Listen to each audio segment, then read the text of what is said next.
आइए जानते हैं आज के प्रमुख अंतर्राष्ट्रीय खबरों को, लेकिन उससे पहले एक नजर हेडलाइंस पर।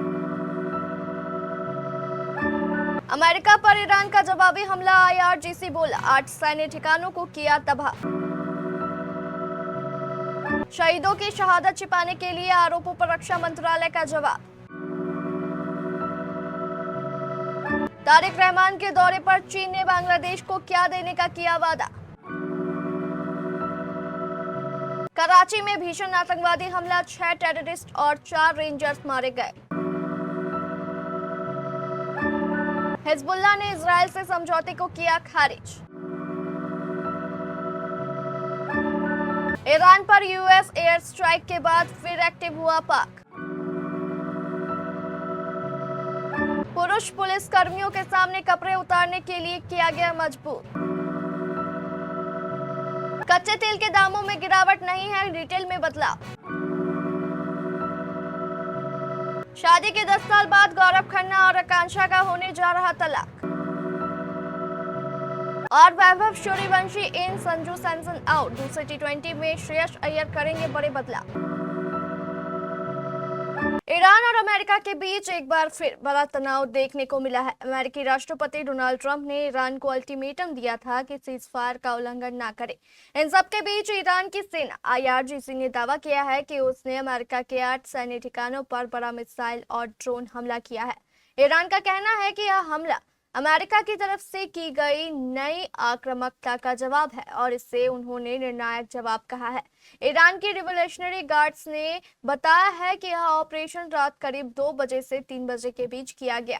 इसमें उनकी नेवी और एयरोस्पेस फोर्स ने मिलकर काम किया। निशाने पर 8 अहम अमेरिकी सैन्य ठिकाने थे, जिसमें कुवैत का अली अल सलेम एयरबेस और बहरीन में मौजूद अमेरिका के 5वें बड़े मुख्यालय शामिल है।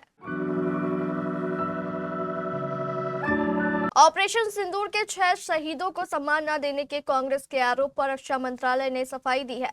मंत्रालय ने शनिवार को कहा कि देश ने इन शहीदों को सबसे पहले मौके पर ही सम्मान दिया था और उनकी याद को हमेशा सम्मान और श्रद्धा के साथ याद रखा जाएगा।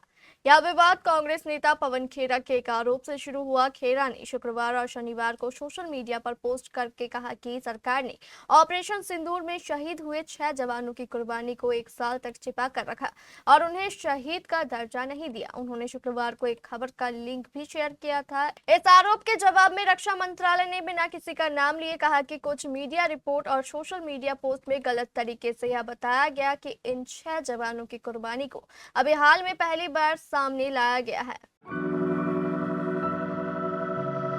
शुक्रवार को बांग्लादेश से म्यांमार और चीन होकर एक इकोनॉमिक कॉरिडोर बनाने का प्रस्ताव आया है। बांग्लादेश के प्रधानमंत्री तारिक रहमान ने अपने चीन दौरे के आखिरी दिन शुक्रवार को चीन के राष्ट्रपति शी जिनपिंग के साथ मुलाकात की। बांग्लादेश पीएमओ के प्रवक्ता महदी अमीन ने बताया है कि दोनों नेताओं के बीच बैठक में तीस्ता मास्टर प्लान के अलावा दोनों देशों के बीच व्यापारिक घाटा कम करने और रणनीतिक साझेदारी के मुद्दे पर चर्चा हुई है। अमीन ने बताया है कि बांग्लादेश और चीन ने अपने मौजूदा द्विपक्षीय संबंधों को दीर्घकालिक रणनीतिक साझेदारी में बदलने के लिए एक नई कार्य योजना अपनाई है।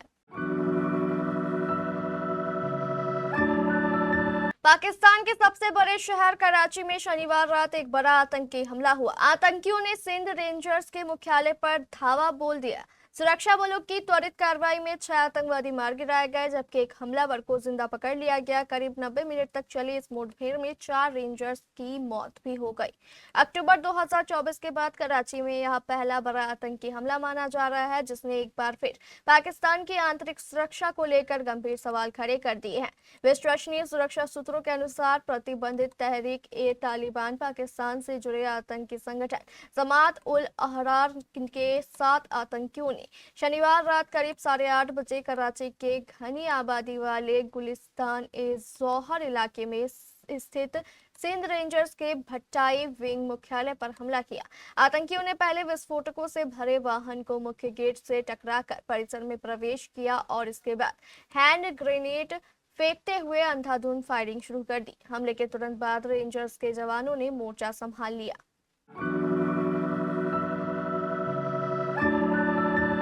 हिजबुल्लाह के महासचिव शेख नईम कासिम ने लेबनान और इसराइल के बीच अमेरिका की मध्यस्थता से हुए फ्रेमवर्क समझौते को खारिज कर दिया है।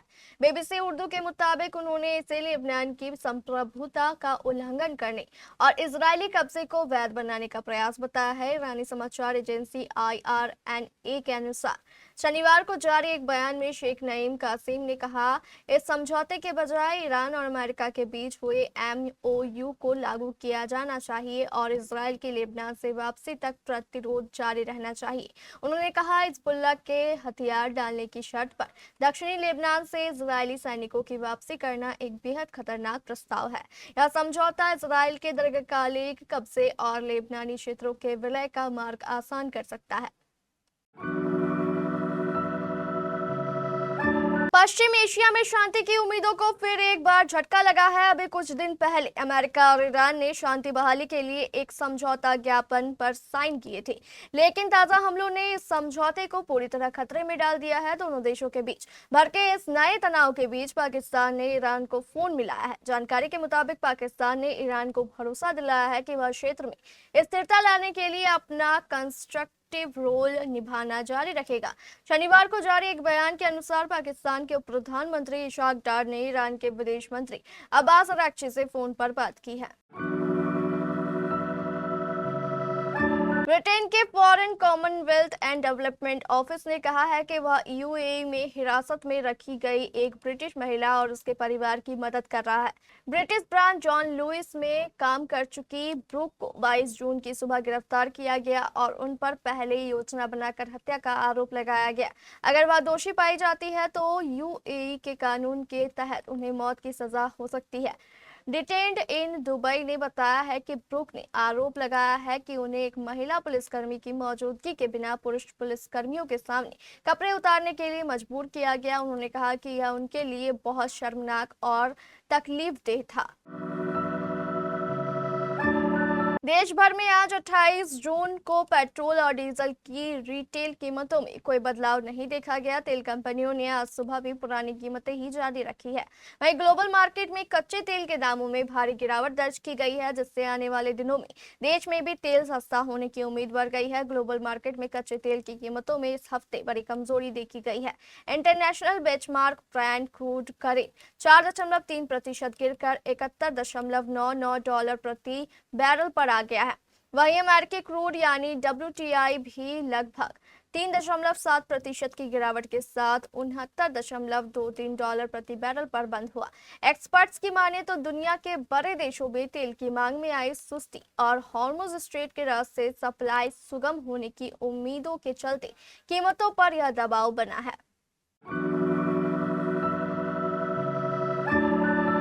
टीवी के सुपरस्टार कहे जाने वाले गौरव खन्ना और आकांक्षा चामोला शादी के 10 साल बाद तलाक लेने जा रहे हैं। आकांक्षा ने लॉकअप सीजन 2 के प्रीमियर पर इस बात को कंफर्म किया और बताया कि वे दोनों पिछले 1 साल से अलग रह रहे हैं। रियलिटी शो में बात करते हुए आकांक्षा ने कहा, मैं और गौरव तलाक ले रहे हैं। हम पिछले 1 साल से अलग रह रहे हैं और यह बात पब्लिक नहीं हुई थी। मेरे और गौरव के बीच हालात खराब नहीं है। हम अभी एक दूसरे से बात करते हैं। हमें नहीं लगता कि हम पार्टनर के तौर पर एक दूसरे के लिए सही है, क्योंकि हम दोनों का भविष्य को लेकर नजरिया बहुत अलग है और वो फ्यूचर एक दूसरे के साथ नहीं है। आकांक्षा ने बताया कि उनकी फैमिली ने कोशिश की कि वे एक दूसरे को थोड़ा और टाइम दे, लेकिन बात नहीं बनी और आखिरकार अब वे दोनों अलग होने जा रहे हैं। आयरलैंड के खिलाफ पहले T20 इंटरनेशनल में मिली 34 रनों की हार के बाद भारतीय टीम आज 28 जून को दूसरे और एवं आखिरी मुकाबले में सीरीज बराबर करने के इरादे से उतरेगी। यह मुकाबला बेलफास्ट के सिविल सर्विस क्रिकेट क्लब में भारतीय समय अनुसार शाम 6 बजे से खेला जाएगा। यह पहली बार था जब आयरलैंड ने किसी भी अंतर्राष्ट्रीय मैच में भारतीय टीम को हराया। अब कप्तान श्रेयस अय्यर की अगुवाई वाली युवा भारतीय टीम के सामने सम्मान बचाने की चुनौती होगी। पहले मैच में भारतीय बल्लेबाजी पूरी तरह बिखर गई थी। शेष क्रम में बड़ी साझेदारियां नहीं कर सका और टीम 183 रनों के लक्ष्य का पीछा करते हुए 148 रनों पर सिमट गई। ऐसे में दूसरे मुकाबले में भारतीय बल्लेबाजों से बेहतर प्रदर्शन की उम्मीद रहेगी। इस मैच से पहले सबसे बड़ी चर्चा 15 साल के वैभव सूर्यवंशी को लेकर है। पहले टी20 में उन्हें डेब्यू का मौका नहीं मिला था, लेकिन हार के बाद टीम मैनेजमेंट प्लेइंग 11 में बदलाव कर सकता है। वैभव को संजू सैमसन के स्थान पर मौका मिल सकता है। संजू को इस मुकाबले में रेस्ट दिया जा सकता है। ऐसे में ईशान किशन विकेट कीपिंग की जिम्मेदारी संभालेंगे।